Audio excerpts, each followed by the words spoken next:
Eh.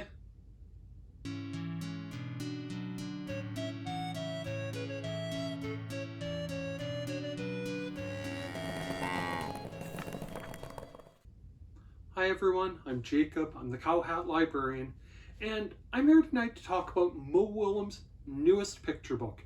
And I've been waiting for this one for a while.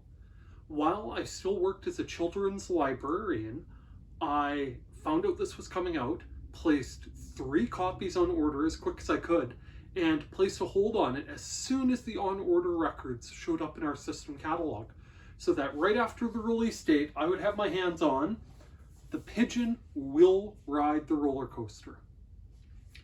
And I was super excited for it. The previous Pigeon book, The Pigeon Has to Go to School, was phenomenal. It was wonderful. It was hilarious. It was an absolute return to form for the Pigeon and his escapades. And I couldn't wait to see what Willems did with this one. And then I got it. And then I read it. And I was left feeling kind of mad. I love Mo Willems' stuff.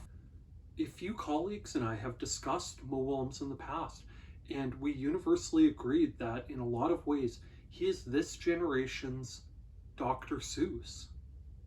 A formative reading experience for a whole generation with likable, memorable characters and a whole slate of books. And that's why this was a little bit disappointing, because it feels like an also-ran. In another video on my channel, I talked about Willems' new Unlimited Squirrels book, Guess What? And this treads a lot of the same ground, but not quite as well. As the story starts, the Pigeon is super excited about the prospect of going on a roller coaster. And one by one, he runs through the different things he'll need.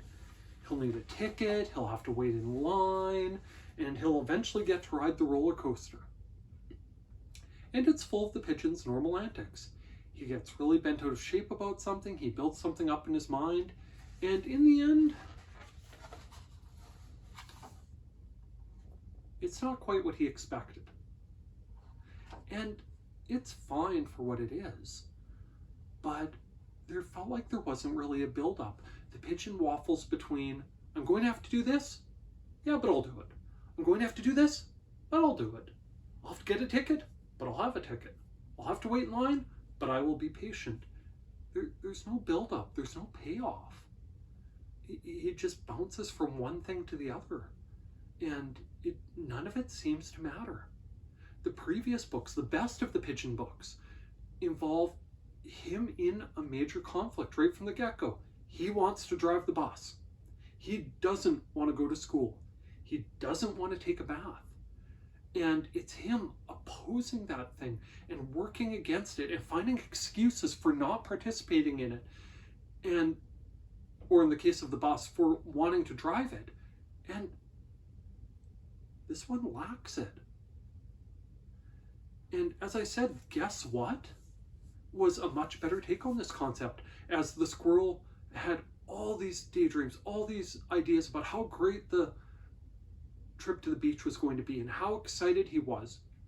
He had everything planned out.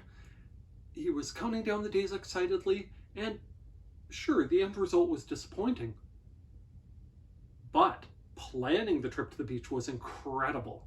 And he loved it, and he couldn't wait to plan another trip to the beach. And Willems didn't reach the same level with this one.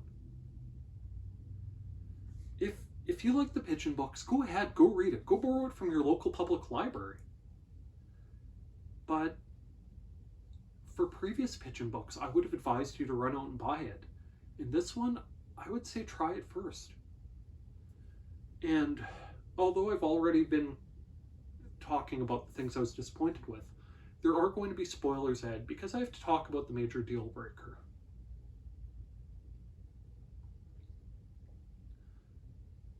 The deal breaker is this.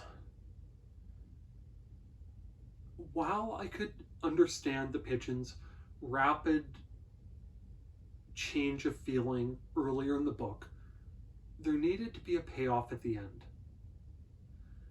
The book where the pigeon has to take a bath, he splashes in, and yeah, he finds reasons to like it, and he seems happy right away, but it felt like there was this growing change in him until at the end it was, I love taking baths. For the Pigeon Goes to School, there was the growing realization that, hey, school is a place where you can learn to do all these things, and to top it off, you get to ride a bus to go there, and it was fantastic. And this one doesn't have that. He goes and does all the things he imagines. The roller coaster's a bummer. He says, you've got to be kidding me. And then the next page, not even a page flip between them to build the suspense or give him time to change his mind. He's asked, again? You bet! It was a rapid turnaround even for this changeable pigeon. It's still good. It's still fun. Willems' artwork on the pigeon is always hilarious. I love the crayon lines and the simple but very, very expressive looks the pigeon gives. In every book, I love the page where the pigeon is just going bonkers about something.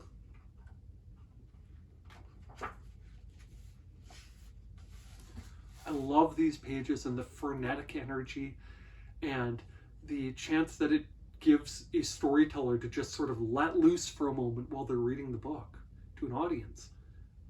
But it just... If the Big Pigeon books were a 10, this was a 7.5. It's good. It's fine. If you like Mo Willems, you'll like it. But there are better pigeon books. With that, thanks for listening to me complain about this one. If you like and support your local libraries and appreciate the services they offer, please take just a minute and tell the powers that be exactly that. We're at a time where some libraries are having trouble getting sustainable funding to keep increasing the programs and materials and services that you want. And a few good words in the right ears might make a world of difference. And if you're a library staff member watching this, don't forget, watching my videos counts as professional development time. By all means, please like, please subscribe, and please check back to see what else I have to talk about from the Cowhat Library. Thank you. Bye now.